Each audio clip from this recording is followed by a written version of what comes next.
SLBC rescue operations లో Singareni rescue బృందాల ప్రశంసనీయ సేవలు. స్వయంగా సొరంగంలోకి దిగి పనులు పర్యవేక్షించిన సింగరేణి సంస్థ చైర్మన్ మరియు ఎండి శ్రీ ఎన్ బలరాం 250 మంది రెస్క్యూ సిబ్బంది అందించిన సేవలపై సర్వత్రా హర్షం. రాష్ట్ర ప్రభుత్వ సూచన మేరకు సంస్థ చైర్మన్ మరియు ఎండి శ్రీ ఎన్ బలరాం ఆదేశంతో రామగుండం 2 రెస్క్యూ స్టేషన్ నుంచి general manager rescue Shri Srinivasa Reddy సారథ్యంలో మొదటి రెస్క్యూ బృందం సంఘటనా స్థలానికి హుటాహుటిని వెళ్లడం జరిగింది.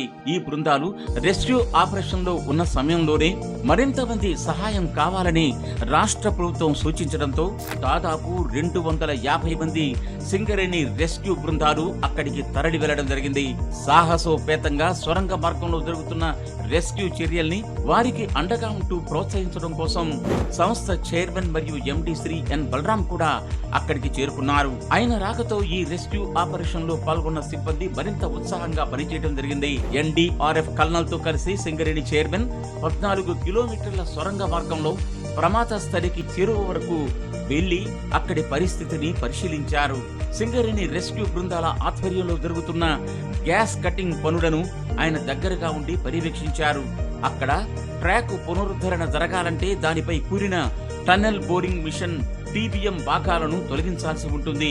ఈ పనిలో సింగరేణి రెస్క్యూ సిబ్బంది తమ వద్ద గల అత్యాధునిక గ్యాస్ కటింగ్ యంత్రాల ద్వారా ఇనుప పైపుల్ని గడ్డర్లను కత్తిరిస్తూ వేరుపరిచారు. అదే సమయంలో ట్రాక్ మీద పేరుకుని ఉన్న బురదను కూడా రెస్క్యూ బృందాలు తొలగించాయి.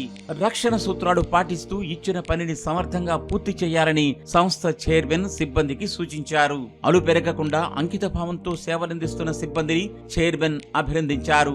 ఇచ్చిన లక్ష్యాలు విజయవంతంగా సాధించాలని ఆయన సూచించారు.